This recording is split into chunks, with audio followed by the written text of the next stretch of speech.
The visual is not important here. The music is not important here. The voice is not important here. What matters are the words. If you cannot listen to the words, you do not belong here. If you understand this, welcome to the Fate Club. There is a fatigue that arrives without precedent. It does not demand an accounting of effort and cannot be traced to exertion or labor. It is a quiet erosion of vitality that seeps into the body while the mind continues to perform in patterns inherited from a former urgency. A soft depletion spreads across the limbs and settles in the chest, in the throat, in the subtle tension behind the eyes.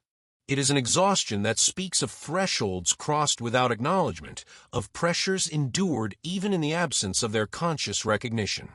It persists as if the body itself were negotiating a contract with a reality no longer aligned with previous definitions of necessity. Each movement carries a latent weight, not visible to the outside, not discernible in the metrics of time or production, yet felt internally with a steady insistence that is neither complaint nor resistance. The experience manifests as a slowing of perception. A subtle extension of intervals between thought and response occurs, where moments stretch and contract with an indifference that the self cannot name. Attention drifts over tasks, conversations, and obligations as though observing from a distance, not abandoning them, but allowing them to exist without the habitual claim of urgency. In this space, the mind begins to catalog the absence of motivation as a pattern in itself, noting that energy is not simply diminished, but transformed into a quieter register. One that responds selectively, lightly, and without the familiar tension between desire and expectation. The body continues to register a heaviness that cannot be attributed to work done, hours passed, or distance traveled. A gravity intrinsic to its own recalibration silently marks the passage of time with sensations that precede cognition and outlast the conscious mind. Movements grow slower without intention. Gestures unfold with a muted insistence, each one carried by an undercurrent of weight that is perceptible only internally. The hands, the shoulders, the spine all navigate space with a persistence divorced from external measurement. The eyes scan but see only fragments, caught between clarity and fatigue, and the voice, when summoned, flows in tones lighter than before, as if it were a trace of former energy, preserved but no longer authoritative. Sleep arrives differently, not as relief from effort, but as continuation of the quiet shift, a liminal state where the body rests while the mind remains softly aware, tracing the subtle pulse of the self through sensations that no longer demand action. Thought itself slows.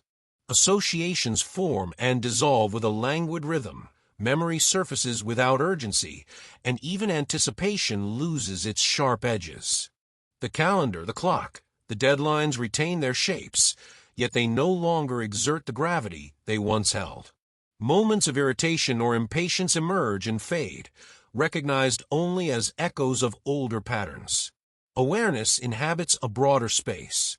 It observes without interference, noting the fading resonance of formerly compelling tasks and the quiet persistence of the body in its own internal negotiations. The heart beats with a measured insistence. Breathing expands and contracts in rhythms unclaimed by necessity. Limbs are capable, yet indifferent, and the spine maintains its alignment without conscious effort. Muscles carry memory of movement and restraint, as though remembering a cadence now optional. The mind catalogs this shift as anomaly, while the body continues its quiet adaptation. Fatigue here is not signal nor warning. It is simply the trace of an unspoken rearrangement, a subtle declaration that the old calibration of energy and attention no longer applies, and that endurance exists independently of intention. Conversations take on a different quality. Words are formed with care, but lack the urgency of persuasion. Responses arrive with gentle spacing, as if measured against an internal clock that has slowed relative to external demands. Humor, frustration, excitement, all filter through a lens of minimal effort, not absence, yet the resonance of reaction is muted. Engagement continues, but the momentum is internally governed rather than dictated by expectation or necessity. Attention itself becomes selective. Peripheral signals, alerts, and demands enter consciousness, yet pass with a quiet notice rather than insistence. A phone vibrates, a message appears, a door opens. Each event registers, but none compels immediate action. The body maintains a readiness without tension. Muscles are responsive but unhurried. Eyes follow motion without compulsion. Awareness tracks these micro-events as a detached observer, cataloging presence without consumption. Energy arises in uneven waves.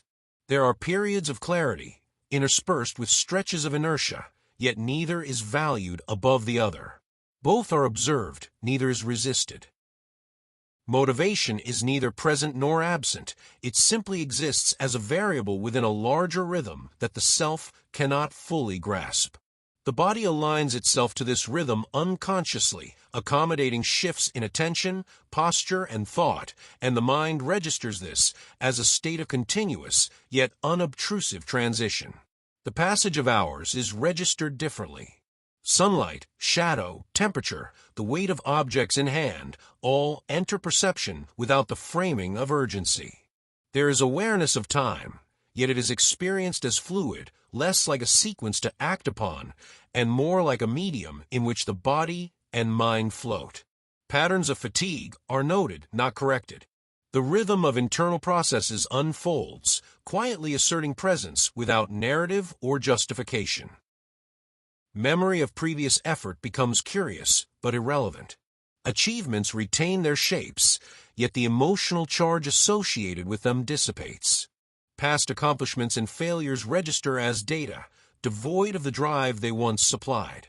The mind catalogs these records without attachment.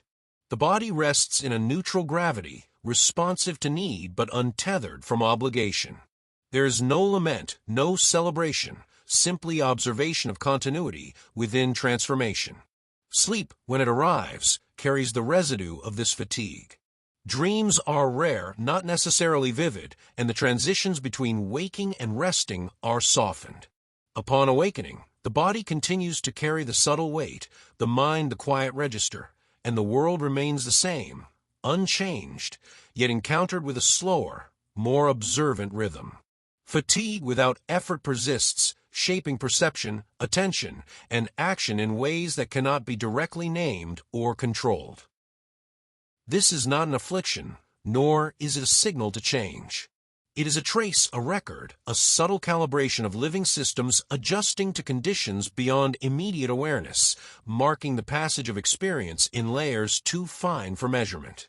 Sensations and responses unfold according to an internal logic, and the mind, though aware, is only partly capable of grasping the scope of what occurs.